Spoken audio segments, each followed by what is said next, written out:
The jungle doesn't forgive. It watches, it waits, and sometimes it warns. He wasn't a dangerous man.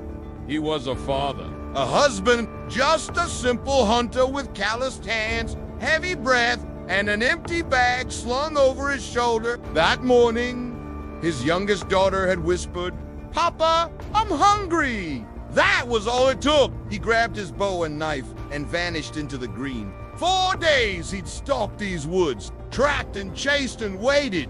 This time, he needed something more, something better. His arrows flew wide.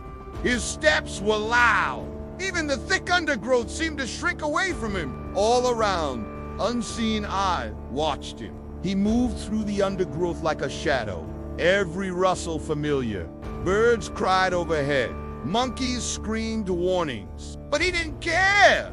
He knew these lands, or so he thought. Hours passed. No catch. His stomach growled. His hands trembled. Then, just ahead, he saw it, a massive nest perched in the crook of a twisted tree, glowing faintly under shafts of filtered sunlight. It was too perfect, too untouched. Inside were 3 eggs, large, speckled with deep red veins, pulsing like they were alive, still warm, fresh. He hesitated. Something in him said, "Don't," but desperation speaks louder than instinct. He reached in, grabbed one, tucked it into his pack end. The forest went silent. No birds, no wind, just stillness.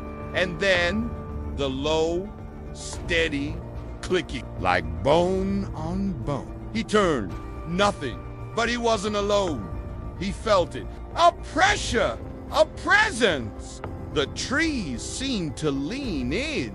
Shadows moved like breath. He ran.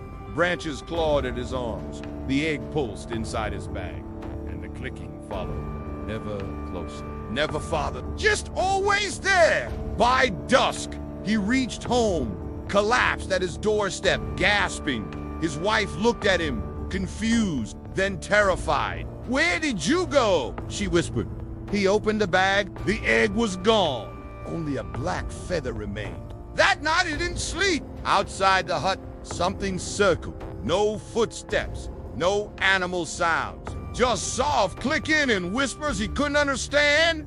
His daughter cried in her sleep. In the morning, his footprints were the only ones outside. But something had scratched the door, 3 long, deep lines, perfectly spaced. He never spoke of it, never hunted again. But every year, on that same day, the jungle sends a reminder. A feather on the doorstep, a nest nearby, a sound in the wind. Some places are not meant to be touched. Some things not meant to be taken. He went to hunt for his family, but found a nest no human should touch. And the jungle remembers, always.